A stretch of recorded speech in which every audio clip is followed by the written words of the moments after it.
अस्सलामुअलैकुम, कैसे हैं आप सब। उम्मीद करती हूँ सब खैर खैरियत से होंगे। वेलकम है आप सबका एचकेएन एकेडमी में। तो आज हम हाजिर हुए हैं सेकंड ईयर की बायोलॉजी का 14 चैप्टर लेकर, और वो चैप्टर कौन सा है, ह्यूमन यूरिनरी सिस्टम। अच्छा, तो फर्स्ट ईयर में आप लोगों ने 12 चैप्टर पढ़े थे, और अब सेकंड ईयर में हम लोग जो है वो आप लोगों के साथ डिस्कस करेंगे। पहले हमने एक चैप्टर 13 का रखा है, और अब हमारे पास जो चैप्टर है वो है 14 चैप्टर कौन सा है हमारे पास, ह्यूमन यूरिनरी सिस्टम। अब हम डिस्कस करेंगे 14 चैप्टर, और 14 चैप्टर जो है वो हमारे पास क्या है, ह्यूमन यूरिनरी सिस्टम। अब ह्यूमन यूरिनरी सिस्टम के अंदर जो है वो हम लोग टोटल 4 टॉपिक डिस्कस करेंगे, 3 टॉपिक, 14.1 से लेकर 14.3 तक। जो पहला टॉपिक है वो हमारे पास है ह्यूमन यूरिनरी सिस्टम। तो सबसे पहले हम लोग स्टार्ट करेंगे द यूरिनरी और excretory system is responsible for excretion. जो हमारा यूरिन का सिस्टम होता है वो हमारे अंदर से जो हम लोगों ने चीज़ें खा रखी होती हैं ओरल कैविटी के थ्रू, वो हमारे स्टमक में जाती हैं, फिर स्मॉल इंटेस्टाइन, फिर लार्ज इंटेस्टाइन, फिर यूरिन के थ्रू जो है वो क्या हो जाती हैं, एक्सक्रीट हो जाती हैं। तो ये यूरिनरी सिस्टम है, उसका बेसिक रिस्पॉन्सिबिलिटी है क्या, एक्सक्रीशन करना। एक्सक्रीशन का मतलब क्या होता है कि वेस्ट मटीरियल को बाहर निकालना। In biological term excretion is a process by which organism eliminate metabolic waste. मतलब कि जो हमारे पास एक ऑर्गेनिज्म होता है, लाइक जानदार होता है, वो अपना जो अंदर का वेस्ट होता है वो इलिमिनेट कर देता है। मेटाबॉलिक वेस्ट के अंदर कौन कौन सी चीज़ें शामिल होती हैं, नाइट्रोजनियस वेस्ट हो गया, उसके अलावा हमारे पास कुछ एक्स्ट्रा साल्ट हो गया, एक्स्ट्रा वाटर हो गया। There are 3 essential roles in स्टिमुलेंसली। सबसे पहले जो है वो नाइट्रोजनियस वेस्ट रिमूवल, देन उसके बाद ऑस्मो रेगुलेशन पढ़ेंगे, देन उसके बाद पीएच रेगुलेशन पढ़ेंगे। अब सबसे पहले जो हमारे पास है वो कौन सी चीज़ है, वो है नाइट्रोजनियस वेस्ट रिमूवल। नाइट्रोजनियस का हम लोग वेस्ट करते हैं यूरिया के through, filtering out urea nitrogenous waste of protein break down into the liver. यानी कि खुराक हमारे जो जिस्म में जाती है वो हमारे पास लिवर से होकर आती है, वहाँ से चीज़ें क्या होती हैं, ब्रेक डाउन होती हैं। देन उसके बाद प्रोटीन की फॉर्म में नाइट्रोजनियस वेस्ट के थ्रू क्या हो जाती है, वो रिलीज हो जाती है। ऑस्मो रेगुलेशन की बात करते हैं तो ऑस्मो रेगुलेशन बेसिकली मेंटेनिंग करती है वाटर टू साल्ट, और उसको बैलेंसिंग करती है, ब्लड को एडजस्ट करती है कि how much water is reabsorbed और एक्सक्रीट, कि कितना वाटर रीएब्जॉर्ब्ड हुआ है और कितना वहाँ से एक्सक्रीट हो गया है। पीएच की बात करते हैं तो पीएच बेसिकली एक बैलेंसिंग होती है, लेवल होती है सोडियम की, पोटाशियम की, हाइड्रोजन आइंस की, टू कीप ब्लड स्लाइगलिंगली बेसिक। अच्छा, जो हमारा ह्यूमन का नॉर्मल पीएच लेवल होता है वो क्या होता है, 7.4। नेक्स्ट हमारे पास जो है वो हम लोग देखेंगे कि जो ह्यूमन का यूरिनरी सिस्टम है वो 2 गुर्दों पर मुश्तमिल होता है, 2 यूट्रस पर मुश्तमिल होता है, 1 यूरिनरी ब्लैडर पर मुश्तमिल होता है, 1 यूरिथ्रा पर मुश्तमिल होता है। अब इसका मतलब क्या है, अब ये कहना चाह रहे हैं कि इंसान के जिस्म के अंदर 2 गुर्दे होते हैं, 2 उसकी यूट्रस बनी हुई होती हैं ह्यूमन की बॉडी के अंदर, एक उसके अंदर जो है वो मसाना होता है, और उसके अंदर जो है वो ब्लैडर होता है। ठीक है, अब किडनी जो होती है वो बेसिकली लोकेटेड होती है हाई एब्डोमिनल कैविटी, जो हमारा पेट सामने आप लोगों को नज़र आ रहा है उसके बिल्कुल एब्डोमन वाली साइड पे मौजूद होती है। 1 on each side of the vertebral column between 12 thoracic and 3rd labinar vertebra। Mean to say कि यहाँ पर हमारे पास वर्टिब्रल कॉलम होता है, लेकिन उसके पास जो है वो 12 थॉरिक्स मौजूद होती हैं, और 3rd जो है वो लियम्बर्स वर्टिब्रा होते हैं। अगर हम इसकी लिवर की पोजीशन की बात करें तो जो हमारा राइट किडनी होती है वो स्लाइगली लोअर होती है, और स्मॉलर जो होती है वो लोअरली लेफ्ट होती है। अब इसके अंदर जो है वो बेसिकली जो यूरिटस होती है वो 25 सेंटीमीटर लंबी ट्यूब पर मुश्तमिल होती है, जो कि एक फ्यूनल टेप रीनल पेल्विक्स के साथ लगी हुई होती है। अब ये जो हमारे पास यूरिट्रस है, ये both kidneys extended downward and open into the single urinary bladder. अब जो यूट्रस है बेसिकली ये ट्रांसपोर्ट करता है यूरिन को फ्रॉम किडनी। मतलब समझ आइए कि यहाँ पर जो हमारे पास बेसिक ट्रांसपोर्टेशन का काम हो रहा है वो गुर्दा ही कर रहा है कि यूरिनरी ब्लैडर इज होलो। जो उसका ब्लैडर होता है वो बेसिकली होलो होता है, और वो डिस्टेंसिबल होता है, खास किस्म के उसके अंदर मसल्स होते हैं जो कि पेल्विक कैविटी के साथ लोकेटेड होते हैं। It serve as a urinary reservoir. This urethra is a tube that carry urine from urinary bladder to the outside of the body. अच्छा, अब ये हमें बताना चाह रहे हैं कि जैसे ही गुर्दा रिलीज करता है पानी को तो वो ट्यूब में चला जाता है, ट्यूब के बाद हमारे पास जो है वो यूरिथ्रा में चला जाता है। ख़ास किस्म का एक हमारी बॉडी के अंदर यूरिनरी ब्लैडर बना हुआ होता है, उसके बाद ये कहाँ पर चला जाता है, यूरिथ्रा के अंदर। ये आप लोग डायग्राम के अंदर देख सकते हैं कि किडनी पड़ी हुई है, रीनल पेल्विक्स पड़ा हुआ है, देन उसके बाद यूरिटर्स हैं, यूरिनरी ब्लैडर है, यूरिथ्रा है, ये ह्यूमन का यूरिनरी सिस्टम बना रखा है। अगर हम स्ट्रक्चर ऑफ किडनी की बात करें तो kidney basically red brownish colour की होती है। Bean shaped organ mean to say कि फली की तरह होती है। हर गुर्दे के अंदर एक एड्रीनल ग्लैंड टॉप पे मौजूद होता है, ठीक है। उसके बाद उन्होंने कह रखा है कि किडनी के अंदर जो एड्रीनल ग्लैंड होता है वो बेसिकली कैप्सूल कहलाता है। हर किडनी जो होती है वो कन्वेक्स शेप की होती है, लाइक कनकेव साइड होती है। इनके अंदर डिस्पर्स्ड एरिया मौजूद होते हैं जो कि रीनल हिलियम कहलाते हैं। अगर हम रीनल आर्टरी की बात करते हैं तो वो इंटर हो जाती है किडनी के अंदर और रीनल वेन्स के अंदर, और देन उसके बाद यूरिटर लीव्स कर जाते हैं। अगर हम इंटरनली बात करते हैं तो बेसिकली किडनी मुश्तमिल होती है दो पोर्शन के ऊपर। The outer portion is called renal cortex and the inner portion is called renal medulla. Two-thirds of the kidney, the renal pelvis, is a funnel-shaped structure, and that the kidney blood enters through the kidney renal arteries and then renal veins. अच्छा, इस पूरे process का मतलब ये है कि kidney के अंदर दो पोर्शन होते हैं। एक हमारे पास आउटर पोर्शन है जिसको उन्होंने रीनल कॉर्टेक्स का नाम दे रखा है। एक हमारे पास जो है वो थर्ड किडनी के अंदर जो है वो एक पार्ट बना हुआ था जिसको उन्होंने इनर पोर्शन का नाम दिया है, जिसको उन्होंने रीनल मेड्यूला का नाम दिया है। इसके अलावा वो कहना चाह रहे हैं कि नीचे हमारे पास रीनल पेल्विस भी होती है जो कि किडनी के सेंटर में मौजूद होती है। अब इसका काम क्या होता है? ब्लड को किडनी के अंदर इंटर करना, रीनल आर्टरीज के अंदर उसको रिवॉल्व करवाना।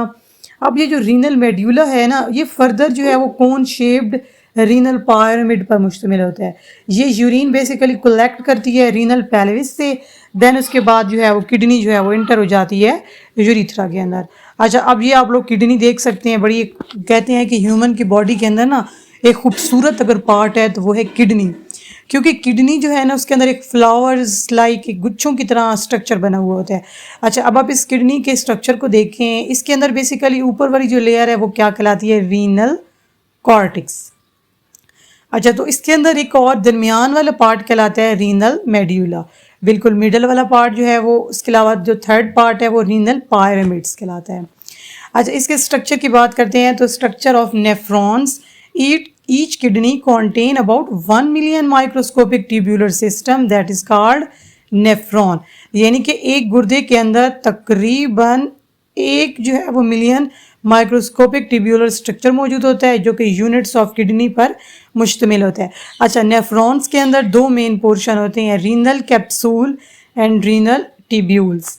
ये जो रीनल कैप्सूल होते हैं ये फर्दर कॉन्सिस्ट होते हैं ग्लोमेरुलस कैपिलरी के नेटवर्क को कहते हैं, जो कि एफरेंट्स होता है, मिसलेक होता है रीनल आर्टरीज के साथ। अब रीनल कैप्सूल का पहला हमने ग्लोमेरुलस पढ़ लिया है, सेकंड हमारे पास वुमेन कैप्सूल है। Bowman capsule cup shape double walled stacks like structures होते हैं। अच्छा, एक और पॉइंट इसके अंदर है वो है रीनल ट्यूब्यूल। रीनल ट्यूब्यूल भी बिल्कुल उसी तरह एक लॉन्ग ट्यूब्यूलर स्ट्रक्चर होता है जिसको हम लोग जो है वो कह रहे हैं कि ये मुश्तमिल होता है 3 कनेक्टेड पोर्शन के ऊपर। सबसे पहला प्रोमेक्सल कोवलेंट ट्यूब्यूल्स जो कि बिगिनिंग का काम करता है, यानी ट्यूब्स ओपन हो रही होती हैं और ये डिप होता है into the medulla. The second one is loop of Helen जो कि यू शेप्ड होता है, हेयर पिन टर्न्स लाइक होता है। इसके अंदर 2 लिम्स होते हैं, first one is a descending and second one is ascending. अब इसके अंदर जो है जो डिसेंडिंग है वो टूवर्ड मेड्यूला है, जो असेंडिंग है वो रिटर्न करता है टूवर्ड कॉर्टेक्स और रीच होता है parallel to the renal capsule. अब डिस्टल कन्वोलेंट ट्यूब्यूल जो होती है वो हाईली क्वाइल्ड स्ट्रक्चर पर मुश्तमिल होती है, जो कि नेक्स्ट जो हमारी स्लाइड है उसके अंदर हम आपको बड़े डिटेल के साथ जो है वो बताएंगे। अच्छा, डिस्टल कन्वोलेंट ट्यूब्यूल्स जो होते हैं ये मल्टीपल नेफ्रॉन पर मुश्तमिल होते हैं। पीछे हम लोग डिस्कस कर चुके हैं कि नेफ्रॉन जो होते हैं वो गुर्दे के ऊपर वाली एक लेयर होती है उसके अंदर मौजूद होते हैं और एड्रीनल ग्लैंड पर मुश्तमिल होते हैं। अब ये जो डिस्टल कन्वोलेंट ट्यूब्यूल्स होते हैं ये फर्दर ड्रेन करते हैं पानी को कलेक्टिंग डक्ट्स के अंदर। These ducts descended through medulla and they merged into the large papillary ducts that's discharge into the renal पेल्विक्स। ऊपर से गुर्दा होता है, गुर्दे के अंदर से ट्यूब्स हमने बताई हैं। इन गुर्दे के अंदर ये सारा कुछ हो रहा है कि किस तरीके से वो ट्यूब्स के अंदर पानी को भेज रहे हैं। अब जो नेफ्रॉन्स हैं ये बेसिकली कैटेगराइज्ड किए गए हैं दो basic on their locations with kidney. First one is cortical nephron and the second one is juxtamedullary nephron. Cortical nephron जो है वो इसके अंदर मेजॉरिटी नेफ्रॉन्स यानी कि 85% पाए जाते हैं. ये बेसिकली प्राइमरली लोकेटेड होती है रीनल कॉर्टेक्स के अंदर. ये शॉर्ट लूप्स ऑफ हेलन के साथ पोजेस करती है. The second one is juxtamedullary nephron. ये ओरिजिनेटेड होती है deep into the cortex near to the medulla. अब इसके पास जो होती है वो लॉन्ग लूप ऑफ हेलन होती है जो कि एक्सटेंड होती है इनटू द रीनल मेड्यूला. ये है हमारे पास स्ट्रक्चर ऑफ नेफ्रॉन. साथ में आप लोग गुर्दा देख रहे हैं. गुर्दे का एक पार्ट उन्होंने निकाल के बाहर रख रखा है जिसके अंदर उन्होंने कंपोजिशन बता रखी है. अच्छा, इफरेंट जो होती हैं आर्टरीज और एफरेंट आर्टरीज. जो एफरेंट आर्टरीज होती हैं वो इनर साइड में पाई जाती हैं. जो इफरेंट आर्टरीज होती हैं वो आउटसाइड पाई जाती हैं. नेक्स्ट हमारे पास उन्होंने लोकेट कर रखा है रीनल कैप्सूल जो कि दो हिस्सों पर मुश्तमिल है, glomerulus and Bowman capsule. Then उसके बाद देखो कि यहाँ पर वेन्स का गुच्छा बना हुआ होता है. दरअसल इन्होंने इस चीज़ को जो है वो रीनल टिब्यूल का नाम दिया है. फर्दर इसके अंदर कंपोजिशन दी हुई है. एक हमारे पास प्रोमेक्सल है और एक डिस्टल है, एक असेंडिंग है और एक डिसेंडिंग है. अच्छा, ये तो था हमारे पास स्ट्रक्चर ऑफ नेफ्रॉन. अब हम देखते हैं कि ब्लड सप्लाई किस तरीके से होती है किडनी के अंदर. अब हम देखेंगे कि किस तरीके से जो है वो ब्लड सप्लाई होती है किडनी के अंदर. एक ख़ास किस्म का किडनी का स्ट्रक्चर हमने पीछे पढ़ रखा है. उसके अंदर वेन्स होती हैं जिनको उन्होंने रीनल आर्टरी का नाम दिया है. ये इंटर होती हैं किडनी के अंदर एट दी हीलियम. ये फर्दर डिवाइड होती है सब ब्रांचेस के अंदर जिसको उन्होंने इफरेंट आर्टरीज का नाम दिया है. Each efferent arteries lead to the capillary bed. These glomerulus, unlike most capillaries bed in the body that drains into the venules. These glomerular capsule drain into the efferent arteries. अच्छा, इस line का थोड़ा सा मैं आप लोगों को बता देती हूँ कि ये कहना क्या चाह रहे हैं. सबसे पहले तो ये कि ये कहते हैं कि ब्लड जो होता है गुर्दे के अंदर से वो शुरू हो रहा होता है रीनल आर्टरी के अंदर से आना. फिर वो कहते हैं कि ये गुर्दे के अंदर हीलियम के अंदर एंटर हो जाता है. फिर वो कहते हैं कि हमने इनको कुछ ब्रांचेस में डिवाइड कर रखा है जो कि इफरेंट हैं और अफरेंट आर्टरीज. आज जो सबसे पहले एफरेंट आर्टरीज हैं वो बेसिकली उनको कैपिलरी बेड का नाम दिया गया है जिसके अंदर ग्लोमेरुलस है.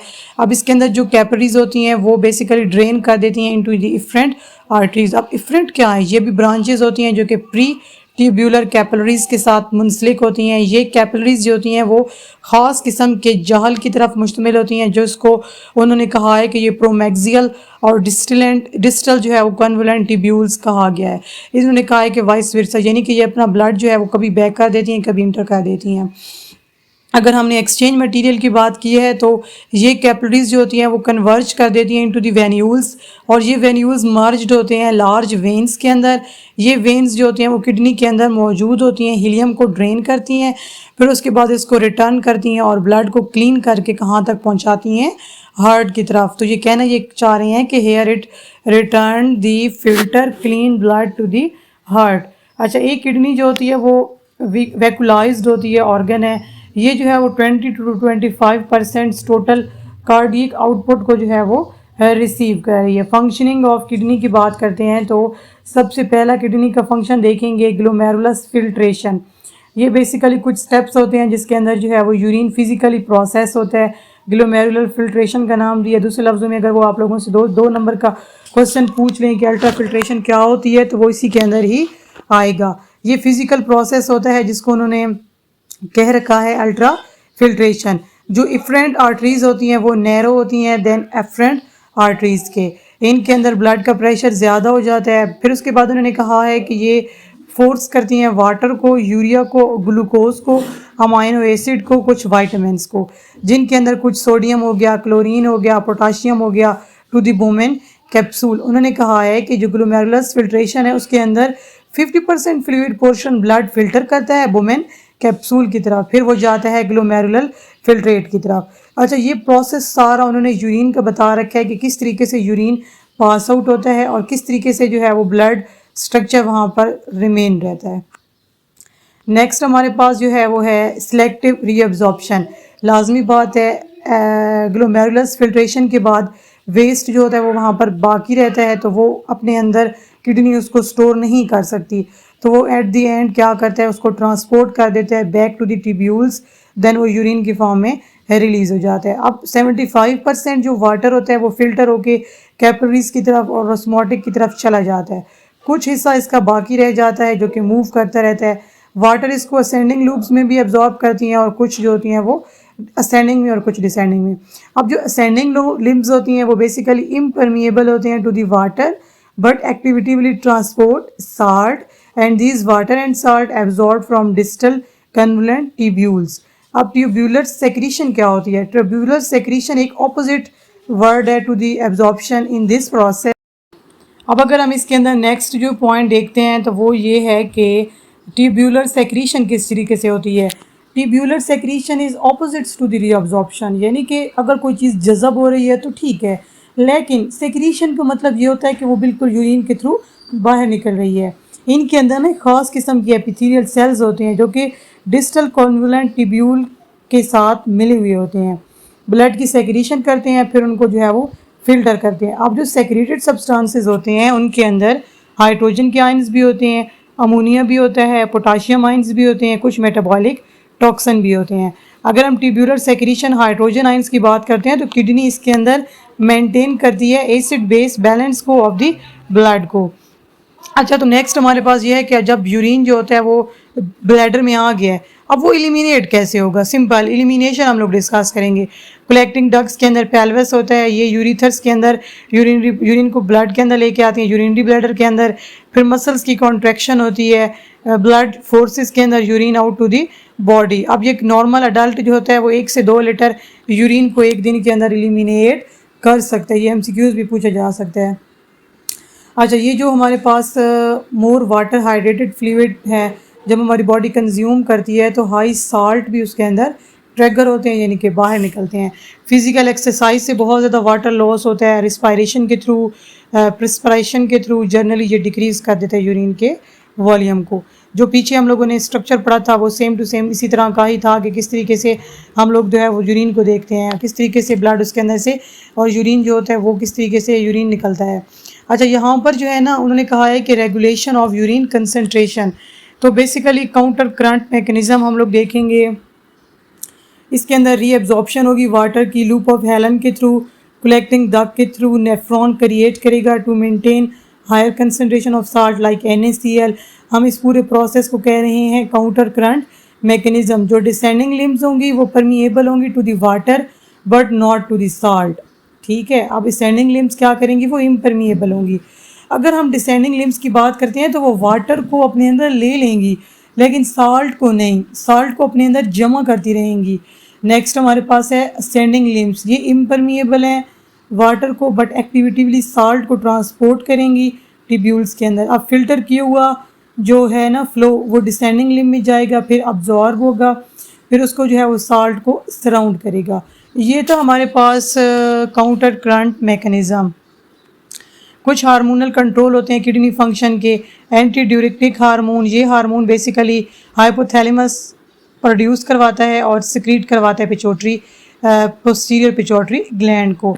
जब हमारी बॉडी डिहाइड्रेटेड होती है तो उस वक्त हम टेक करते हैं साल्ट, फिर हाई कंसनट्रेशन हो जाती है हमारी बॉडी के अंदर साल्ट की, तो वो डिटेक्ट कर देता है ऑस्मो रिसेप्टर के साथ और वो प्रेजेंट होता है हाइपोथैलेमस में। अब ये जो हाइपोथैलेमस होता है ये ब्रेन में पाया जाता है, ये प्रोड्यूस करवाता है सिग्नल, क्रिएट करवाता है सेंसेशन, थ्रस्ट और रिलीज़ करवाता है ADH। ये ADH हमारे पास क्या है, एक हार्मोन है। अच्छा, अब इसके अंदर ना उन्होंने कहा है कि जो वाटर की कंसंट्रेशन कभी तो फॉल भी हो जाएगी ना, कभी स्टॉप हो जाएगी, तो इस तरीके से उन्होंने कहा है कि ये कलेक्टिंग डक्ट के अंदर जाएंगी, ये लेस परमिएबल होंगी और वाटर उसको रीअब्जॉर्ब करेगा। एक पर्सन जो होता है वो प्रोड्यूस कर देता है ADH को due to its pituitary damaging constantly. अब ये बेसिकली एंटी ड्यूरेटिक इंस्टेबियंस होते हैं जो कि पर्सन अगर डेंजर के अंदर हो, अगर उसके अंदर किसी चीज़ की कमी हो तो वो फ़ौरन से पहले उसको जो है वो डिहाइड्रेटेड करते हैं। अब उन्होंने येलो बॉक्स में बता रखा है कि DHA एक इंक्रीज़ करता है ब्लड के वॉल्यूम को और ये इंक्रीज़ करता है ब्लड के प्रेशर को, ये कॉज करता है ब्लड के प्रेशर के अंदर कंस्ट्रक्शन और ये कंस्ट्रेशन जो होती हैं वो ब्लड के प्रेशर को इंक्रीज़ कर देती हैं। अब हम डिस्कस करेंगे एल्डोस्टेरोन। अब बेसिकली जो एल्डोस्टेरोन है ये जो है वो एक हार्मोन है, जो कि रिस्पॉन्सिबल होता है for regulating the sodium potassium level of urine. यानी हमारी बॉडी के अंदर ना बाज़ दफ़ा नमक ज़्यादा हो जाता है, जिसको उन्होंने सोडियम का नाम दिए हुए है। यानी कि हमारी बॉडी जो है वो नमक ज़्यादा होने की वजह से क्रिस्टल्स बनाना शुरू कर देती है। ये प्रोड्यूस होता है एड्रिनल कॉर्टेक्स के ऊपर, आउटर लेयर होती है एड्रिनल ग्लैंड की। अब एल्डोस्टेरोन बेसिकली सिक्रीट करती है when blood pressure drops and sodium level to the blood is too low. हमारी बॉडी के अंदर डिस्टल कॉन्वोलेंट ट्यूब्यूल्स बनी हुई होती हैं, जिनको कलेक्टिंग डक्ट का नाम दिया है। ये इंक्रीज कर देती हैं सोडियम के आयंस को और रीअब्जॉर्ब कर देती हैं टू फिल्ट्रेटेड इनटू द ब्लड। जब हमारी बॉडी के अंदर कंसनट्रेशन सोडियम की ब्लड के अंदर ज़्यादा हो जाती है तो वाटर बेसिकली वहाँ से मूव करके फ़िल्टर करके ब्लड की तरफ चले जाते हैं। येलो बॉक्स में ना उन्होंने बड़े मज़े की चीज़ बताई हुई है कि जो एल्डोस्टेरोन है वो बेसिकली पोटाशियम आयंस को भी यूरिन के अंदर प्रमोट करता है। इसके अलावा it helps to prevent the hyperkalemia conditions in which blood potassium level become high and can leads to the dangerous cardiac arrest कह सकते हैं या अरेथीमिया कह सकते हैं। अब जो कह रहे हैं कि जो एल्डोस्टेरोन है वो हमारे पास जो पोटाशियम है बेसिकली उस पे लेवल को यूरिन के अंदर भी प्रिवेंट करती है, ज़्यादा होने से बचाती है। अब किडनी जब दो कैपिलरीज होती हैं किडनी के अंदर, बेड कैपिलरीज, वो हैं क्या क्या, पीछे भी हम लोगों ने ग्लोमेरुलर कैपिलरीज के बारे में पढ़ा, सॉरी आर्टरीज के बारे में और प्रीट्यूब्यूलर आर्टरीज के बारे में। अब हमारे पास कुछ कैपिलरीज आ गई हैं। ये जो ग्लोमेरुलर कैपिलरीज हैं बेसिकली लोकेटेड होते हैं वुमेन कैप्सूल के साथ। ये कैपिलरीज बेसिकली डिज़ाइंड होती हैं, काम करती हैं फिल्ट्रेशन का, यानी पानी को फ़िल्टर करवाती हैं। यहाँ पर जो है वो ये ऑपरेट करती हैं under the high blood pressure and then उसके बाद ये फोर्स करती हैं वाटर को स्मॉल सल्यूट्स के अंदर पास आउट होने के लिए, और ये चाहती हैं कहाँ पर, नेफ्रॉन में।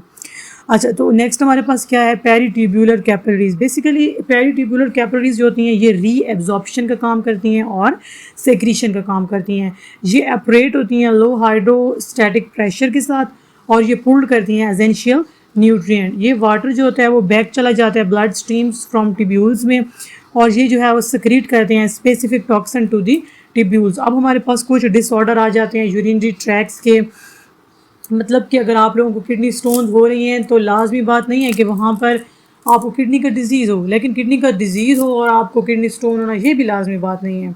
किडनी की मुख्तलिफ स्टेजेस होती हैं, कुछ क्रॉनिक होती है, कुछ सीवियर होती है। अब variety of disorder can affect the structure and function of kidney and urinary track. अब कौन कौन से डिसऑर्डर हैं, common disorder including urinary track infection हो गया, मतलब कि आपकी छोटी पेशाब की नाली में ना इन्फेक्शन हो जाए, किडनी स्टोन यानी कि गुर्दे की पथरी हो जाना। नेक्स्ट हमारे पास किडनी फेलियर, ये जो कि मैंने अभी आप लोगों को बताया कि या तो किडनी का प्रॉब्लम रेयर होगा, स्वेयर होगा या क्रोनिक होगा। अच्छा, एक और बात है polycystic kidney disease. Polycystic kidney disease का मतलब ये होता है कि आपकी जो गुर्दा नहीं होता वो स्वेल करना शुरू हो जाता है और अपने नॉर्मल साइज से इंक्रीज़ होना शुरू हो जाता है। इसके अंदर एक हाइड्रोनेफ्रोसिस भी होगा। अच्छा, तो urinary track infection basically UTI कहा जाता है, जो कि लोग अक्सर अगर उनके किडनी में प्रॉब्लम हो तो पहली दफ़ा लोग डॉक्टरों से क्या कहते हैं, यूटीआई करवाओ, मीन टू से कि यूरिनरी ट्रैक इन्फेक्शन का टेस्ट करवाओ। यानी किडनीज़ का तो बाद में किया जाता है या किडनी की स्वेलिंग का बाद में टेस्ट किया जाता है। अब हमारी बॉडी के अंदर एक बैक्टीरिया है जो कि फैलना शुरू हो जाता है, जिसको उन्होंने एरास्टिया कोलाई का नाम दिया है। ये बैक्टीरिया हमारे जो यूरिथ्रा नहीं होता उसके अंदर एंटर होता है, फिर ब्लैडर के अंदर एंटर होता है, फिर यूट्रस के अंदर, देन उसके बाद किडनी के अंदर। तो ये जब छोटी पेशाब से ये इन्फेक्शन निकलेगा तो हमारी ऊपर वाली पूरी बॉडी तक भी फैल जाएगा और ये गुर्दे तक जाएगा। इसके सिम्टम्स क्या होते हैं कि frequent and urgent need of urinated pain, burning during urination, cloudy and strong smelling urine and lower abdominal pain, sometimes fever and chilling. अगर आपको यूटीआई है तो उसमें क्या होगा कि आपको जो छोटी पेशाब है वो बहुत ज़्यादा तकलीफ़ के साथ आएगी, बर्निंग के साथ यानी जलन के साथ आएगी। क्लाउडी स्ट्रॉन्ग स्मेली यूरिन का मतलब क्या है कि आपकी यूरिन के अंदर एक बुलबुले से बने हुए होंगे, जो कि एक अच्छी इलामत नहीं है। लोअर एब्डोमिनल पेन यानी कि आपके जो पेट है उसके निचले दर्जे में, निचले जो है वो हिस्से में क्या होना, दर्द होना शुरू हो जाएगी और समटाइम्स आपको बुखार भी हो सकता है। अब ट्रीटमेंट्स की बात करते हैं तो ट्रीटमेंट्स इसके अंदर एक ही हैं, antibiotics to kill the causative bacteria. अगर आपकी बॉडी के अंदर इतना बैक्टीरिया छाया हुआ है तो क्या होगा कि उसकी ट्रीटमेंट के लिए आप लोगों को एंटीबायोटिक्स लेनी चाहिए। Drinking plenty of waters and urinated frequently can also be used to flush out bacteria and elevate the symptoms. अब यहाँ पर ये हमें कहना चाह रहे हैं कि अब ज़्यादा से ज़्यादा पानी पिएं, जब आप ज़्यादा से ज़्यादा पानी पिएंगे तो क्या होगा कि आपको फ्रीक्वेंट यूरिन आएगा, मतलब कि आप लोगों को मुसलसल बाथरूम की शिकायत होगी। तो इससे क्या होगा कि आपकी जो स्टोन होंगी, आपके अंदर का बैक्टीरिया होगा, कोई भी सिम्टम्स होंगे वो फ़ौरन फ्लश आउट हो जाएंगे। अच्छा, अब ये टॉपिक है किडनी स्टोन्स का। ये एक अलहदा मैटर है। अगर आप तो में से खुदा ना खास्ता किसी को किडनी है, स्टोन है, तो किडनी स्टोन बेसिकली ह्यूमन की बॉडी को काफ़ी अफेक्ट करती हैं, लेकिन गुर्दे को तबाह नहीं करती, बस वो अंदर ग्रो होती रहती हैं, जिसकी वजह से आपको पेन होता है। तो खुदा ना खास्ता किडनी का जो डिजीज़ होता है वो एक अलहदा चीज़ है और किडनी की स्टोन एक अलहदा चीज़ है। अच्छा, यूरिनरी स्टोन्स जो होती हैं वो बेसिकली हार्ड होती हैं, क्रिस्टल टाइप्स होती हैं, मिनरल्स मटेरियल्स इसके अंदर पाए जाते हैं that stick together to the form of small pebbles within the kidney and urinary tracts. अब यूरिनरी स्टोन जो होती हैं वो बहुत सख्त होती हैं और एक गिढ़े की तरह बनी हुई होती हैं। आपकी बॉडी उसके अंदर स्टक हो जाती है, बाज़ दफ़ा स्मेल आना शुरू हो जाती है। अब किडनी जो है वो स्टोन जो होती हैं वो बेसिकली बॉडी के अंदर ना बाज़ दफ़ा छोटी साइज़ की स्टोन हो तो वो मूवमेंट शुरू कर देती है, जिसकी वजह से पेशेंट को पेन होना शुरू हो जाती है। 70% kidney stone patients have stones of calcium oxalate. मतलब कि अगर एक बंदे को किडनी की स्टोन्स है ना, तो गुर्दे की पथरी है, तो वो 70% अगर चांसेस हैं कि वो कैल्शियम ऑक्सलेट की पथरी होगी। लेकिन अब अगर हम बात करते हैं, अब ये स्टोन जो होती हैं ये हाइपर कैल्सीमिया की वजह से होती हैं, मीन टू से कि high level of calcium intaking, hyperoxaluria यानी कि high level of oxalate intaking. 10% patients have stone uric acid जो कि बड़े गोश्त की वजह से होती है, गाय के गोश्त की बात की जा रही है। हाइपर कैल्सीमिया यानी कि increase the amount of uric acid in blood, mean to say कि जब आप लोग बहुत ज़्यादा दालें खाते हैं, चने की दाल हो गई, इन चीज़ों से हो सकते हैं। तो अब हम यहाँ पर 3 किस्म की स्टोन पढ़ चुके हैं, एक कैल्शियम की स्टोन, एक ऑक्सलेट की स्टोन, एक यूरिक एसिड की स्टोन। अच्छा, अब क्या होता है कि ये जो किडनी की स्टोन्स होती हैं ये कंटिन्यूस डिहाइड्रेशन होती है बॉडी के अंदर, तब भी एक चांस बन जाता है किडनी की स्टोन का फॉर्मेशन होती है। किडनी की स्टोन्स यूजुअली ये इन्वॉल्व होती है। अच्छा, अगर तो छोटी सी स्टोन है तो डॉक्टर कहते हैं कि आप लिथोट्रॉप्सी करवाओ। लिथोट्रॉप्सी क्या होती है? Lithotripsy breaking of stone. These are 2 method of lithotripsy. एक हमारे पास लिथोट्रॉप्सी है extracorporeal shock wave lithotripsy, मतलब कि एक इंस्ट्रूमेंट होता है जो कि आपकी बॉडी के जो है वो साइड वाली जगह पर गुर्दे की साइड पे लगाया जाता है, जिससे क्या होता है कि वो शॉक्स वेव्स जो होती हैं वो गुर्दे के ऊपर जाके लगती हैं और ब्रेक हो जाती है stone into the small pieces. जो मोस्ट पीसेज होते हैं वो पास्ड आउट हो जाते हैं यूरिन के थ्रू एंड कुछ वहाँ पर रह जाते हैं। जो रहे हुए होते हैं उनको भी मज़ीद पानी पी पी के बाहर निकालना होता है। लेकिन एज एक्सपीरियंस्ड मैं कह लूँ कि लिथोट्रॉप्सी से बेहतर है आप लोग PCNL करवा लें। PCNL इंतहा का एक अच्छा प्रोसेस है, वो मैं आप लोगों के साथ डिस्कस करती हूँ। फ़िलहाल आप ये डायग्राम देखिए, इसमें जो है ना एक पेशेंट लेटा हुआ है और इसके जो है वो एक बेड के ऊपर, तो आप नेक्स्ट डायग्राम में देख सकते हैं कि किडनी के ऊपर किस तरीके से शुआएँ जा रही हैं, फिर किडनी से किस तरीके से स्टोन जो होती हैं वो ब्रेक हो रही हैं। येलो बॉक्स में बस वो यही बताना जा रहे हैं कि डॉक्टर जो है वो डायग्नोस जब कर लेते हैं किडनी की स्टोन, तो आप लोगों को फ़ौरन टेस्ट करवाना चाहिए। फिर टेस्ट करवाने के बाद आप लोगों ने देखना है कि स्टोन बनी हुई किस चीज़ की है, कैल्शियम की है, ऑक्सलेट की है या यूरिक एसिड की है। अच्छा, अब जो मैंने आप लोगों से बात की है PCNL की, जिसको उन्होंने जो है वो कह रखा है कि अगर आपकी बॉडी में लार्ज स्टोन्स हैं तो प्रिक्यूटेनियस नेफ्रोलिथोट्रॉप्सी, जिसको हम लोग PCNL का नाम देते हैं, कोई लोग उसे PNL कहते हैं, कोई लोग इसे PCNL कहते हैं। अच्छा, ये जो प्रोसेस होता है बड़ा मज़े का प्रोसेस होता है। इसके अंदर क्या होता है कि किडनी के बैक साइड पे आप लोगों को ना माइक्रो होल निकालते हैं, बहुत छोटा सा होल होता है, वहाँ से कैमरा पास आउट होता है आपकी गुर्दे के अंदर जाता है। ये आप स्किन देख रहे हैं, स्किन के बाद गुर्दा होता है, गुर्दे के अंदर जाता है, फिर क्या करता है उसके अंदर छोटा सा कैमरा इंसर्ट किया जाता है जिसको उन्होंने नेफ्रोस्कोप का नाम दिया है।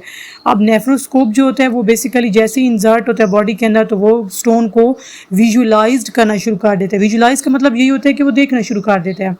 Ultrasound equipments is then insert to break the stone. छोटे छोटे हिस्सों में उस गुर्दे के अंदर पथरी को तोड़ना शुरू कर देते हैं। ये जो स्टोन्स होते हैं ये ग्रिप्स विद स्पेशल एपिक्यूमेंट्स, वहाँ पर जो आला लगाया हुआ होता है वो उसको ग्रिप करता है अपनी तरफ and pulled out from the kidney, kidney से बाहर निकालता है। ये आप लोगों के साथ बहुत अच्छी डायग्राम बनी हुई है।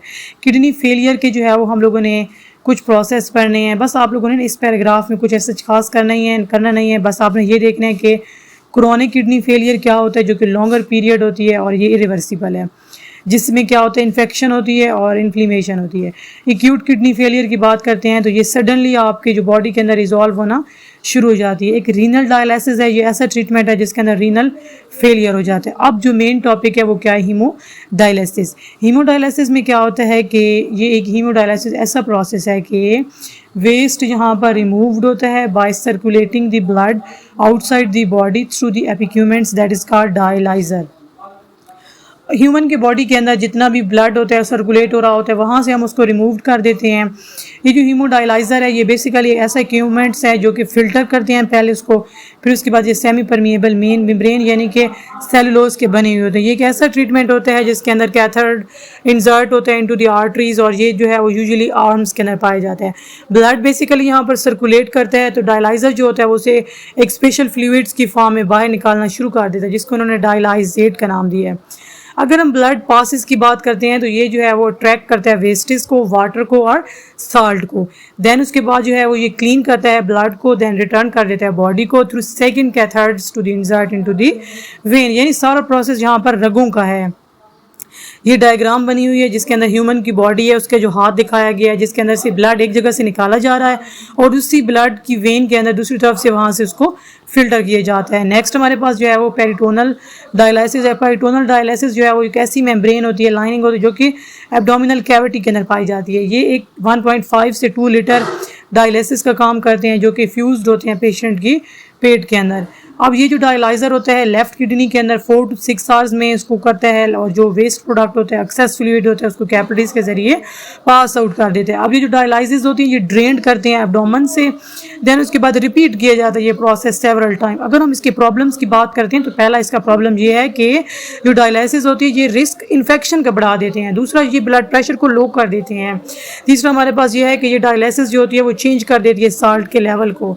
चौथे नंबर पे उन्होंने ये कहा है कि ये जो बहुत क्विक प्रोसेस होता है तो इस दौरान ये में ब्लड का प्रेशर लो होने का भी खतरा होता है। तो यानी अब हम बहुत सारे प्रोसेस यहाँ पर देख चुके हैं। डायलिसिस ट्रीटमेंट जो होती है ये इमोशनली भी चैलेंजिंग फेस करवा देते हैं और ये प्रॉब्लम्स क्रिएट करना शुरू कर देते हैं। ये आप लोग देख सकते हैं कि एब्डोमेन के जरिए भी डायलिसिस हो सकती है। डायग्राम में आप लोगों को सामने दिखाया गया है।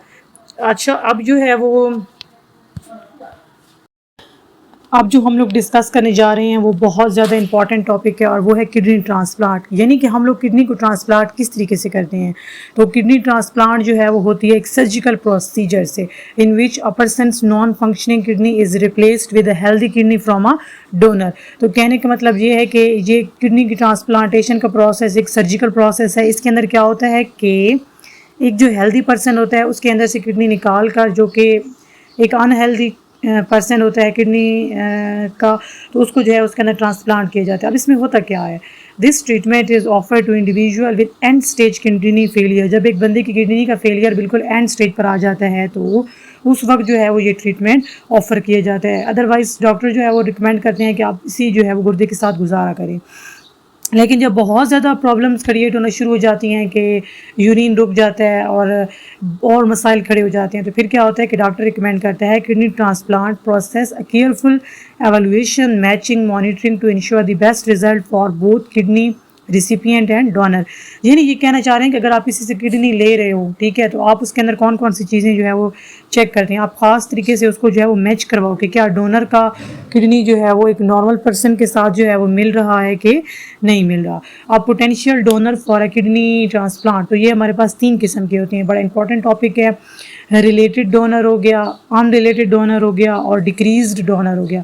अगर हम रिलेटेड डोनर्स की बात करते हैं तो इसमें क्या होता है कि एक पर्सन जो होता है वो is genetically relate to the recipient, यानी कि एक जो पेशेंट है वो गुर्दा ले रहा है अपने स्लीबिंग से, यानी बहन भाइयों से या फिर अपने चिल्ड्रन से ले रहा है, that is a best donor for a kidney.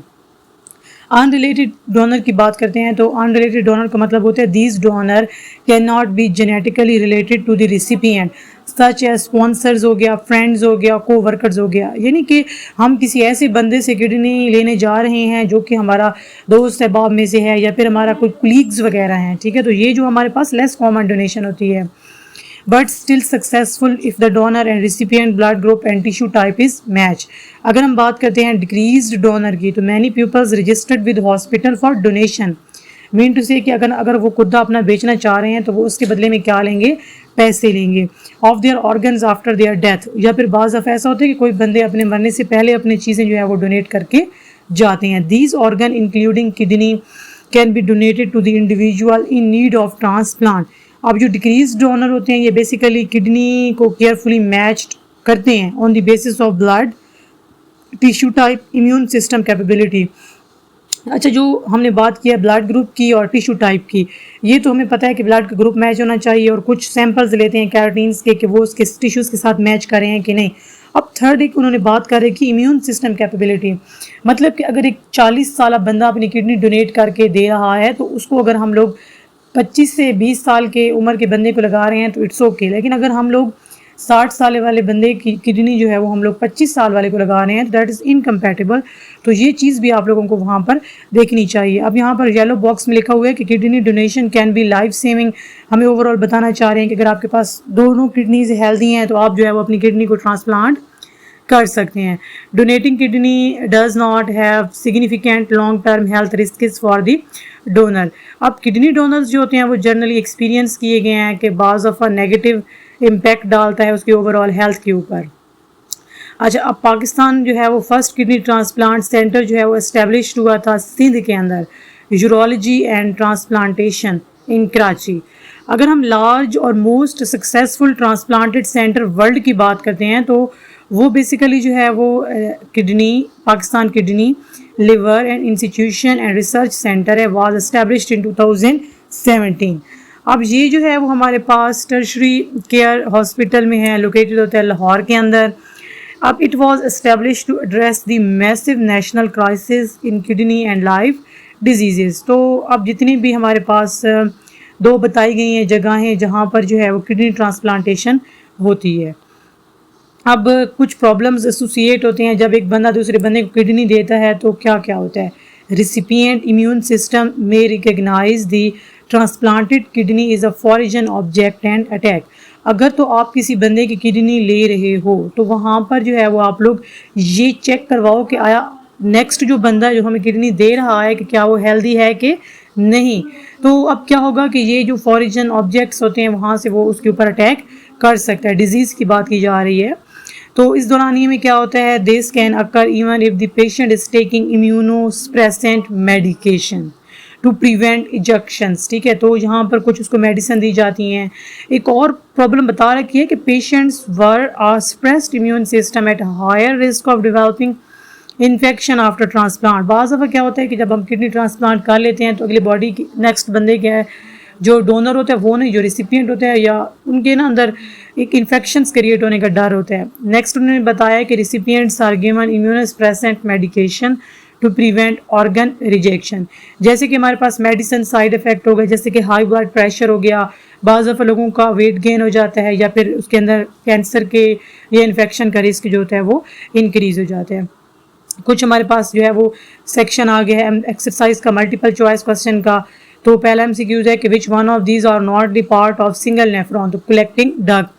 In a healthy person's glucose is present in blood but not in urine. This is glucose molecule that's are reabsorbed.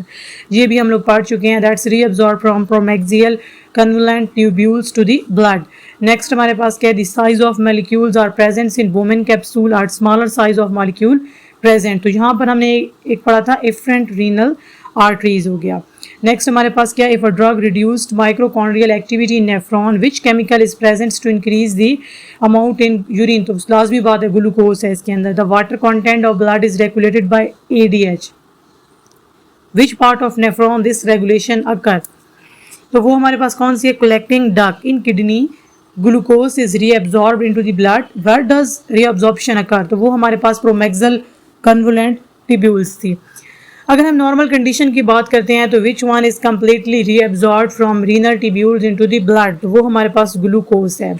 If the loop of हेलेंस are present in all nephrons what would happen, the formation of diluted urine. In peritoneal dialysis, the lining of which part of the body act as a filter to abdomen? During which of these treatment of the patients are prescribed immunosuppressant drugs? तो ये last topic हमने पढ़ा kidney transplant के अंदर ये process होता है। ये कुछ हमारे पास शॉर्ट क्वेश्चन है जो कि हम बड़े डिटेल के साथ पूरा चैप्टर पढ़ चुके हैं। अच्छा, एक और बात, मतलब कि आप लोगों को सारे क्वेश्चन वहाँ से मिल जाएंगे। अब इसमें ना कुछ डिफरेंसेस लिखे हुए हैं। डिफरेंसेस बहुत ज़्यादा ज़रूरी हैं क्योंकि हर चैप्टर में उन्होंने डिफरेंसेस दिए हुए हैं, तो ये लाजमी बात है आएंगे डिफरेंसेस जो कि पेपर में याद करने के लिए बहुत ज़्यादा ज़रूरी हैं। डिटेल के साथ भी हमने क्वेश्चन पढ़ रखे हैं पीछे। अब हम इसके अंदर देखेंगे सारे आंसर वहाँ पर गिवन है, बस इसके अंदर सिर्फ इंक्वेस्टिव आंसर के नहीं दिए हुए तो जवाब जो कि हमने खुद सर्च करके आप लोगों के सामने रखे हुए हैं। सबसे पहला क्वेश्चन है कि hypothesise the kidney stone by studying the urine test of the relevant patient. तो yes, a patient may have kidney stone. उन्होंने कहा है कि आप लोग किडनी स्टोन जो एक बंदे की होती है तो वहाँ आप लोग टेस्ट करवाते हो नेक्स्ट मजीद किडनी स्टोन को बढ़ने से बचाने के लिए। तो ये कहते हैं कि yes, a patient may have kidney stone if the urine test show the crystals of calcium oxalate. अच्छा, अब क्या होता है कि गुर्दे के अंदर पथरियाँ होती हैं तो वो किस तरीके से पैदा होती हैं? तो लाजमी बात है कैल्शियम ऑक्सलेट जब हम लोग ज़्यादा इनटेक करना शुरू कर देते हैं तो गुर्दे में जो है वो पथरियाँ बढ़ना शुरू हो जाती हैं। कैल्शियम फास्फेट भी हम लोग यूज़ करते हैं, यूरिक एसिड भी करते हैं within the blood and urines and abdominal mineral concentration. अच्छा, इसमें ना एक वर्ड लिखा हुआ है कैल्शियम ऑक्सलेट। अब आप लोग सोच रहे होंगे कि ऐसी कौन सी चीज़ें होती हैं जिसके अंदर कैल्शियम ऑक्सलेट बहुत ज़्यादा पाया जाता है। तो टमाटर, इसके अलावा चावल हो गया, चना हो गया, उसके अंदर बहुत ज़्यादा कैल्शियम ऑक्सलेट होता है। हम लोग जो है वो आलू बुखारा खाते हैं, आलू बुखारा की जो कवरिंग होती है वो बहुत ज़्यादा हार्ड होती है और वो कैल्शियम ऑक्सलेट कॉन्टेनिंग होती है। नेक्स्ट उन्होंने क्वेश्चन पूछ रखा है कि describe the importance of kidney donation for benefits of the kidney failure patient. Kidney donation provides a healthy kidney to the patient with a kidney failure. अब होता क्या है कि सबसे पहले तो ये कि जो बंदा ले रहा होता है kidney, improving there quality of life, तो लाजमी बात है उसकी ज़िंदगी बढ़ जाती है। किडनी जो है वो पूरी बॉडी का काम करती है, बॉडी के अंदर वाटर की ट्रांसपोर्टेशन का। रिड्यूस डिपेंडेंस ऑन डायलिसिस, आप लोग जो है वो डायलिसिस से बच जाते हो। डायलिसिस में क्या होता है कि आपकी ब्लड को, आपके खून को जिस्म से निकाल के उसको दोबारा रिन्यू किए जाते हैं। इंक्रीजिंग दी सर्वाइवल चांसेस, जिंदा रहने के चांसेस बढ़ जाते हैं। अब नेक्स्ट क्वेश्चन है name the important kidney transplant centre in your city. तो बेसिकली मियाँ वाली के अंदर तो कोई भी खासा किडनी ट्रांसप्लांट सेंटर नहीं है, लेकिन यहाँ पर हम लोग कुछ लिखे हुए हैं, हम लोगों ने आप लोगों के लिए सर्च करके आप लोग पेपर के अंदर अगर ये भी लिख देते हैं तो आप लोगों को पूरे मार्क्स मिल जाएंगे इंशाल्लाह। किडनी स्टोन को ट्रांसप्लांट करने के लिए जो पहला सेंटर है वो है Sindh institution of urology and transplantation. Next है हमारे पास Pakistan kidney and liver institution. Next है शफा इंटरनेशनल हॉस्पिटल। अच्छा, तो ये थे हमारे पास सेकेंड ईयर बायोलॉजी का 14 चैप्टर ह्यूमन यूरिनरी सिस्टम, जिसके अंदर हम लोगों ने सारी जो है वो डिटेल के साथ टॉपिक डिस्कस किए हैं। उसके मल्टीपल चॉइस क्वेश्चन बताए हैं, हमने उसके शॉर्ट को देखा है, लॉन्ग को देखा है, देन उसके बाद हमने इसके इंक्वेस्टिव क्वेश्चन देखे हैं। ये था हमारा आज का टॉपिक। उम्मीद करती हूँ हमारा आज का टॉपिक आप लोगों को पूरे चैप्टर पसंद आया होगा, समझ आया होगा। अगर आप लोगों को हमारा टॉपिक समझ आया तो आप लोगों ने हमारे चैनल को लाइक, कमेंट, सब्सक्राइब लाजमी करने और बेल आइकन पर लाजमी प्रेस करें ताकि नेक्स्ट आने वाली वीडियोस को आप लोगों के साथ आती रहें। और अगर आप लोगों को कुछ समझ नहीं आए तो लाजमी कमेंट करें ताकि नेक्स्ट वीडियो में आप लोगों के कमेंट्स को रीड करके और उसका जो है वो सल्यूशन निकाला जाए। जज़ाकल्लाह।